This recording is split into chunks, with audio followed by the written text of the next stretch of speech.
یہ اپنے میں بچوں کے لیے سامنے بچے بیٹھے ہیں ماشاءاللہ، نونہالان بہشت. یہ جو نونہالان بہشت ہیں ان بچوں کے لیے عرض کر رہا ہوں، نوجوانوں کے لیے عرض کر رہا ہوں، یہ اسٹوڈنٹس کے لیے. یہ جاتے ہیں اکثر جب امتحان سر پہ آ جاتا ہے کہتے ہیں مولانا امتحان ہے، بس کوئی دعا کر دیجئے کہ ہم پاس ہو جائیں. اکثر آتے ہیں بچے اور مجھے بڑا اچھا لگتا ہے. کیا بھولا سا سوال ہے. میں عرض کرتا ہوں جاؤ تم محنت کرو، میں دعا کروں گا، مگر جب گھر سے نکلنا تو درود پڑھ لینا، ایک بار سورہ انا انزلنا پڑھ لینا، خدا کو یاد کر لینا، انشاءاللہ کامیابی ہوگی. تو یہ میں حقیقتاً کہتا ہوں، حقیقتاً علم صرف اور صرف اور صرف خدا جس کے دل میں چاہتا ہے ڈال دیتا ہے. اب یہ ایک بڑا کریٹیکل موضوع ہے. کوئی پوچھے کہ آئنسٹائن کو اللہ نے فزکس کا علم کیوں دیا؟ میرے پاس جواب ہے. نیوٹن کو کیوں دیا؟ کیپلر کو کیوں دیا؟ میرے پاس سب جواب ہے، مگر اب اس وقت نہیں دوں گا. بتا دیا جواب ہے، شوق پیدا ہو جائے تو پھر پوچھنا. صلوات پڑھتے ہیں محمد.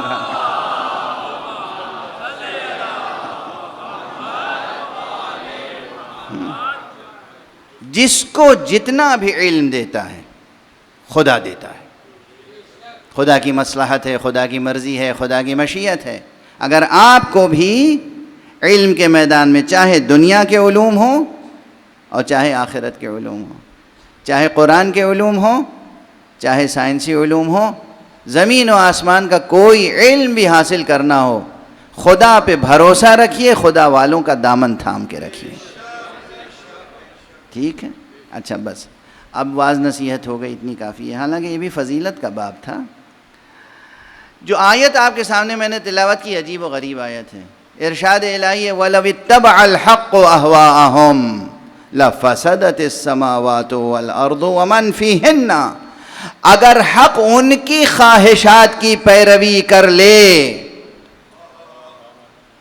تو زمین و آسمان اور جو کچھ زمین و آسمان میں ہے سب فاسد ہو جائے.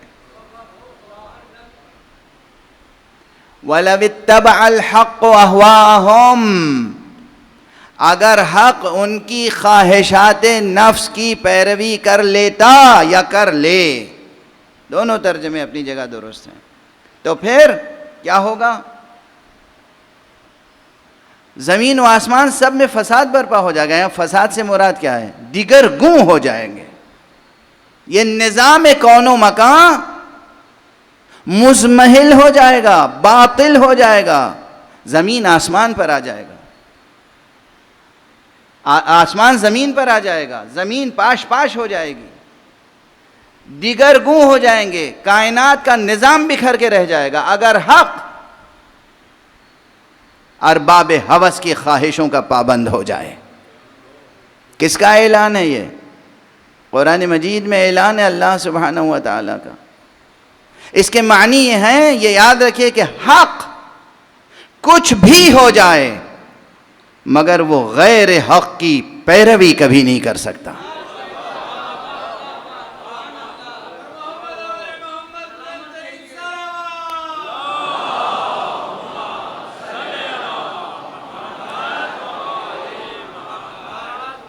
قرآن کی آیت پڑھ رہا ہوں آپ کے سامنے، سورہ مؤمنون کی 71ویں آیت. وَلَوِ اتَّبَعَ الْحَقُّ أَهْوَاءَهُمْ. اور اگر حق ان کی خواہشوں کی پیروی کر لے یا کر لیتا لَفَسَدَتِ السَّمَاوَاتُ وَالْأَرْضُ وَمَنْ فِيهِنَّ. آسمان، زمین اور جو کچھ آسمانوں اور زمینوں میں ہے، یا جتنے جاندار آسمانوں اور زمینوں میں ہیں، سب دگرگوں ہو جاتے. بل اتیناہم بذکرہم فہم عن ذکرہم معرضون.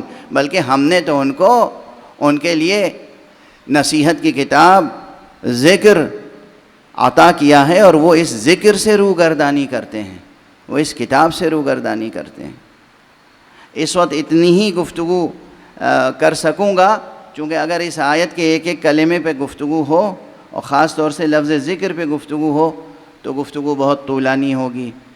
چونکہ ذکر سے مراد کیا ہے یہ بجائے خود ایک بحث ہے. وَأَتَيْنَاهُمْ بِذِكْرِهِمْ فَهُمْ عَنْ ذِكْرِهِمْ مُعْرِضُونَ. یہ بہت بحث طلب ہے، لیکن پہلے حصے پہ گفتگو ہو جائے. وَلَوْ اتَّبَعَ الْحَقُّ أَهْوَاءَهُمْ، اگر حق ان کے خواہشات نفس کی پیروی کر لیتا یا کر لے. یہاں حق سے مراد کیا ہے؟ اب ظاہر قرآن مجید کے تفسیر میں تو الا ماشاء اللہ اختلاف ہے. اچھی سے اچھی محکم آیت کو متشابہ بنا دیا گیا ہے، اور یہاں تو گنجائش ہے کہ حق سے کیا مراد ہے. کچھ مفسرین نے کہا حق سے مراد ہے اللہ سبحانہ و تعالی. چلیے ٹھیک ہے، مان لیتے ہیں. اللہ تو اللہ ہے، معبود ہے، خالق ہے. اس کے لیے تو قضیہ منتفی بانتفاع موضوع ہے، یعنی اس کے لیے تو کسی کی بھی پیروی کرنے کا سوال ہی نہیں پیدا ہوتا. اللہ کے لیے تو کسی کی پیروی کرنے کا سوال ہی نہیں پیدا ہوتا کہ یہ تفسیر کیجئے کہ جی اللہ ان کے خواہشات کی پیروی کر لیتا تو فساد ہو جاتا. اللہ کس کی خواہشات کی پیروی کرے گا؟ اچھا ان کے خواہشات کی پیروی نہیں تو کیا کسی کی پیروی کرتا ہے خدا؟ نعوذ باللہ، 100,000 بار نعوذ باللہ. بہرحال اس کی جو بھی تفسیر و تعویل کرنے کی کوشش کی جائے، فرض کیجئے خدا ہے تو تنہا خدا ہے کیا؟ اور خدا پیروی کرے یا پیروی نہ کرے تو اظہار کس سے ہوگا؟ خدا کی مشیتوں کا، خدا کے فیصلوں کا اظہار کس وسیلے سے ہوتا ہے؟ خدا کے احکام کا اظہار کس وسیلے سے ہوتا ہے؟ خود قرآن مجید کی آیتیں گواہ ہیں کہ جس طریقے سے لفظ مولا ہے نا، وقت کم ہے اس لیے میں تیزی سے حوالہ دے کے بس آگے بڑھ رہا ہوں. اللہ بھی مولا ہے،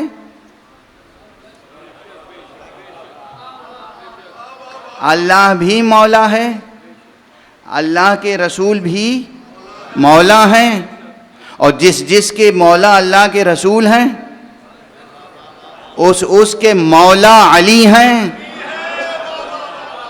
یعنی لفظ مولا، یہ اس مولا اللہ کا بھی نام ہے، رسول کا بھی نام ہے، علی کا بھی ایک نام مولا ہے. اسی طرح خدا کی قسم اور قرآن کی قسم، قرآن مجید کی آیات اور ان تعویلات کی روشنی میں عرض کر رہا ہوں جو ائمہ اہل بیت سے ہم تک پہنچی ہیں، خدا کے ناموں میں سے بھی ایک نام حق ہے، محمد کے ناموں میں سے بھی ایک نام حق ہے، علی کے ناموں میں سے بھی ایک نام حق ہے.